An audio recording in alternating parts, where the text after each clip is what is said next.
About 5 years ago, I lived downtown in a major city in the US. I've always been a night person, so I would often find myself bored after my roommate, who was decidedly not a night person, went to sleep.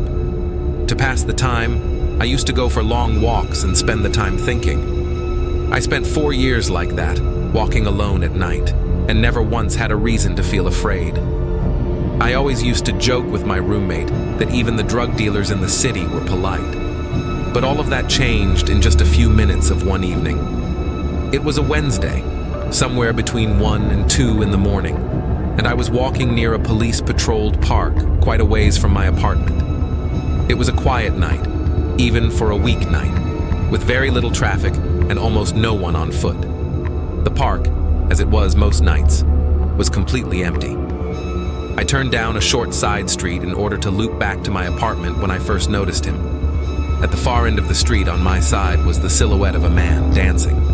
It was a strange dance, similar to a waltz, but he finished each box with an odd forward stride.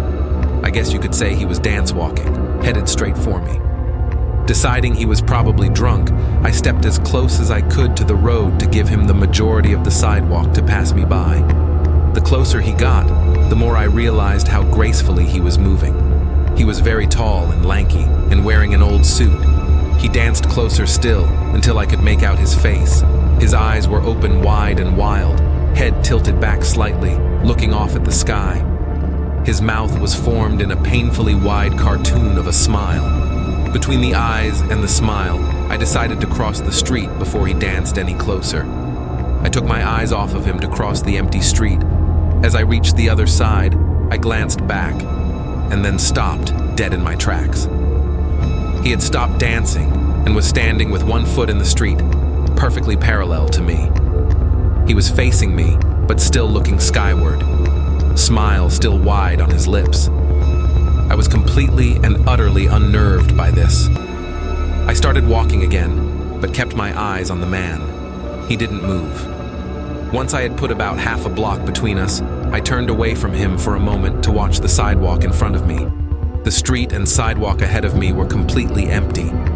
Still unnerved, I looked back to where he had been standing to find him gone. For the briefest of moments, I felt relieved until I noticed him. He had crossed the street and was now slightly crouched down. I couldn't tell for sure due to the distance and the shadows, but I was certain he was facing me. I had looked away from him for no more than 10 seconds, so it was clear that he had moved fast. I was so shocked that I stood there for some time, staring at him. And then he started moving toward me again. He took giant, exaggerated, tiptoed steps, as if he were a cartoon character sneaking up on someone. Except he was moving very, very quickly. I'd like to say, at this point, I ran away or pulled out my pepper spray or my cell phone or anything at all, but I didn't. I just stood there, completely frozen as the smiling man crept toward me. And then he stopped again, about a car length away from me, still smiling his smile, still looking to the sky. When I finally found my voice, I blurted out the first thing that came to mind. What I meant to ask was, "What do you want?" in an angry, commanding tone. What came out was a whimper. What? Regardless of whether or not humans can smell fear, they can certainly hear it. I heard it in my own voice, and that only made me more afraid. But he didn't react to it at all. He just stood there smiling. And then, after what felt like forever, he turned around, very slowly, and started dance walking away. Just like that. Not wanting to turn my back to him again, I just watched him go until he was far enough away to almost be out of sight. And then I realized something. He wasn't moving away anymore, nor was he dancing. I watched in horror as the distant shape of him grew larger and larger. He was coming back my way, and this time he was running. I ran too.